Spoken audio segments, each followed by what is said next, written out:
وہ کسی نے کہا کہ ہم ایران کا ساتھ نہیں دے سکتے، وہ تو شیعہ ہیں۔ تو میں نے کہا کہ چلو آپ نیتن یاہو کا دے دو، وہ تو سنی ہے۔ آج سے تقریباً 1 صدی قبل اس امت پر بے یقینی کی کیفیت کو مسلط کیا گیا، اور ہمارے نفسیات کے ماہرین کہتے ہیں کہ یہ بچوں کے ساتھ بھی نہ کریں، کہ بچوں کو کہیں تم کچھ نہیں کر سکتے۔ جب آپ بچوں کو تانا دیتے ہیں تو وہ واقعی کچھ نہیں کر پاتے۔ تو اس لیے امت کو بے یقینی میں مبتلا کرنے کے لیے مغرب کی برتری کو ثابت کیا گیا، جگہ جگہ 2 نمبر دانشور بٹھا دیے، حتیٰ کہ ہماری عصری دانشگاہوں کے اندر فرنگی روحوں کے بے حس ڈھانچے مشرقیت کو گالی دینے لگے اور مغربیت کے قصیدے پڑھنے لگے، ان کی تہذیب اور تمدن کے گن گانے لگے اور اپنی تہذیب کو ڈیگریڈ کرنے لگے، اور دنیا کے سامنے یہ بات باور کی کہ یہ ناقابل تسخیر ہیں، ان کا مقابلہ نہیں ہو سکتا۔ یہ بے یقینی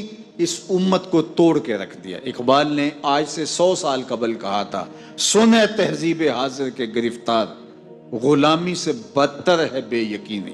اور اس امت کی نشأت کو، اس امت کی نہضت کو روکا گیا کہ نہیں تم مقابلہ نہیں کر پاؤ گے، اور یہ ماضی کے اندر بھی ہوتا رہا۔ قوم موسیٰ نے کہا تھا ہم تو مقابلہ کر نہیں سکتے، موت سے بدتر زندگی تھی، اور یہ بالکل ہتھیار پھینک چکے تھے۔ پھر حضرت موسیٰ آئے اور ان کو کھڑا کیا، ہمت دلائی، دریائے نیل کے کنارے آئے تو پھر اڑ کے کھڑے ہو گئے۔ چونکہ 12 قبیلے تھے تو کہنے لگے کہ ہم ایک ہی راستے سے نہیں گزریں گے، دشمن پیچھے چڑھا ہوا ہے، اور یہ قوم اڑ کے کھڑی ہو گئی ہے دریائے نیل کے کنارے کہ نہیں ہم ایک سوراخ سے نہیں گزریں گے، ہمارے قبیلے الگ الگ ہیں، لہٰذا ہمارے لیے الگ الگ راستے بناؤ۔ قومیں جب نکبت میں، رسوائی میں چلی جاتی ہیں تو یہی حال ہوتا ہے۔ وہ کسی نے کہا کہ ہم ایران کا ساتھ نہیں دے سکتے، وہ تو شیعہ ہیں۔ تو میں نے کہا کہ چلو آپ نیتن یاہو کا دے دو، وہ تو سنی ہے۔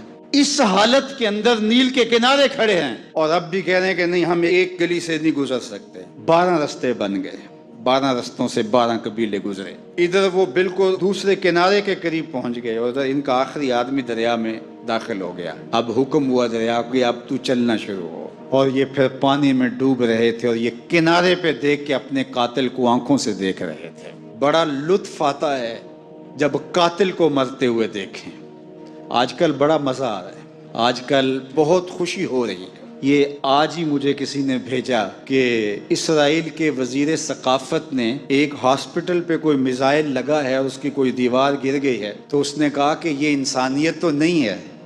میں نے کہا جب تم نے بچوں کو بھی کھینچ کے نکالا تھا اور آکسیجن کی نالیاں بھی توڑی تھی اور بم برسائے تھے، ان کی رگوں کے اندر بھی سرخ خون دوڑتا تھا، وہ بھی انسان تھے، تم اتنی جلدی بھول گئے؟ تم نے 80,000 لوگوں کو پیس کے رکھ دیا اور آج تمہیں مزہ آیا؟ میاں ابتدائے عشق ہے، روتا ہے کیا؟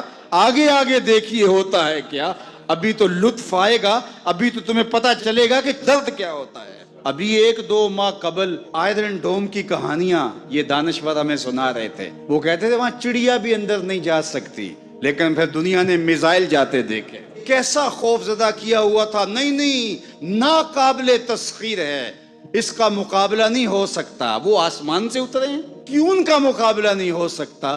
خدا چاہے تو ممولے سے شہباز کو لڑا دے، وہ تو ابابیلوں سے ہاتھی مروا دیتا ہے۔ تو اللہ جل شانہ کمزور نہیں ہوا، اس کی خفیہ تدبیریں ابھی ختم نہیں ہوئیں اور کبھی ختم نہیں ہوں گی۔ تم ایک چال چل رہے ہو اور وہ تمہیں چال میں پھنسا رہا ہے۔ میرے اللہ نے اس امت کے تنے نازک کے اندر زندگی کی لہریں پیدا کر دی ہیں اور ایک تموج پیدا ہو گیا ہے۔ اگرچہ آج بھی وہ فلسفہ، آج وہ دانشوری کا جعلی غلغلہ موجود ہے، آج بھی مایوسی کے نعرے لگائے جا رہے ہیں۔ 4 دن کی کہانی ہے، اس کے بعد آپ کو ایران کھنڈر بنا دکھائی دے گا، بن جائے کھنڈر، اس سے کوئی فرق نہیں پڑتا۔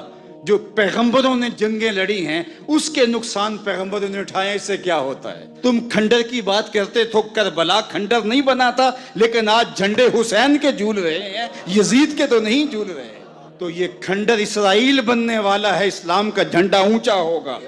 آل اسلام و یالو ولا یولا علیہ، اسلام سر بلند ہے، سر بلند رہے گا، اور شرق سے لے کر غرب تک جھنڈا میرے حضور کے نام کا لہراتا رہے گا۔ اس لیے ہمیں پوری قوت کے ساتھ ایران کے ساتھ کھڑا ہونا ہوگا۔ یہ ایران کی لڑائی نہیں ہے، یہ امت کی لڑائی ہے۔ یہ ان 80,000 بچوں کا، بوڑھوں کا، جوانوں کا بدلہ لینے کے لیے کھڑی ہوئی ہے امت، جن کو پیس دیا گیا اور ان کے اوپر نوحہ بھی نہیں پڑنے دیا گیا، جن کو بھوک اور پیاس سے تڑپا تڑپا کے مارا گیا۔ آج ان بچوں کا بدلہ لیا جا رہا ہے جو انہوں نے اذیتیں دی، جو کچوکے دیے۔ اس ممبر پہ بیٹھ کے ہم روتے رہے، ہماری خلوتیں، ہمارے حجرے آنسوں سے بھر گئے۔ ہم تو صدیوں سے روتے آ رہے ہیں جو ہمارے ساتھ ہوا۔ ہم نے اپنے بوڑھے باپ کو روتے ہوئے دیکھا اس امت کے لیے، ہم نے اپنے مشائخ اور اساتذہ کو روتے ہوئے دیکھا۔ یار یہ وقت ہے، کیوں مایوسی پھیلاتے ہو؟ کتاب ملت بیضا کی پھر شیرازہ بندی ہے کہ شاخ ہاشمی کرنے کو ہے پھر برگو ثمر پیدا، نوا پیرا ہو ہے بلبل کہ ہو تیرے ترنم سے کبوتر کے تنے نازک میں شاہی کا جگر پیدا۔ انشاءاللہ یہ دن گنے جا چکے ہیں، مغرب سے قیادت مشرق کی جانب منتقل ہونے والی ہے۔ آپ چائنا کے صدر کا بیان پڑھیے، بصیرت اور حکمت سے بھرا ہوا وہ بیان تھا جس نے سینہ ٹھنڈا کر دیا۔ دنیا کی نظروں میں سب کچھ ہے، بس ایک آواز اٹھنی ہے اور دنیا کی نئی صف بندی ہوگی اور مغرب سے مشرق کی جانب قیادت منتقل ہو رہی ہے انشاءاللہ، اور وہ وقت دور بھی نہیں ہے کہ انشاءاللہ اسلام کا جھنڈا پوری دنیا کے اوپر لہرائے گا اور مسلمان سر بلند ہوں گے۔ اور یہ بات ہم عرض کرنا چاہتے ہیں، پوری دنیا بھی اسرائیل کو مان لے، پاکستان کبھی تسلیم نہیں کرے گا انشاءاللہ۔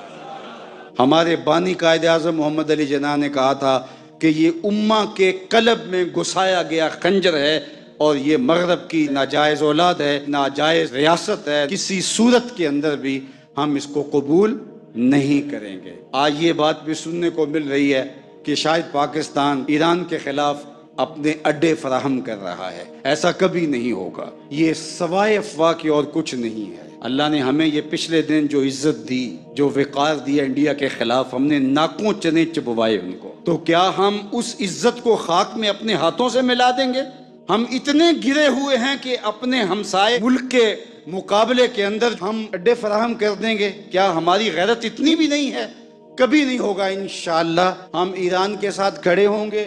کیسے کھڑے ہوں گے؟ یہ ہمارے عسکری ماہرین کا تجربہ ہے کہ انہوں نے کیسے کھڑے ہونا ہے اور کس طرح ساتھ دینا ہے۔ ہم وہاں سے زخم لگائیں گے، تمہیں پتہ بھی نہیں چلے گا یہ تیر آیا کدھر سے ہے انشاءاللہ۔ تم چیخو گے لیکن تمہیں پتہ نہیں چل سکے گا کہ یہ پہنچا کیسے ہے، کس راستے آیا ہے۔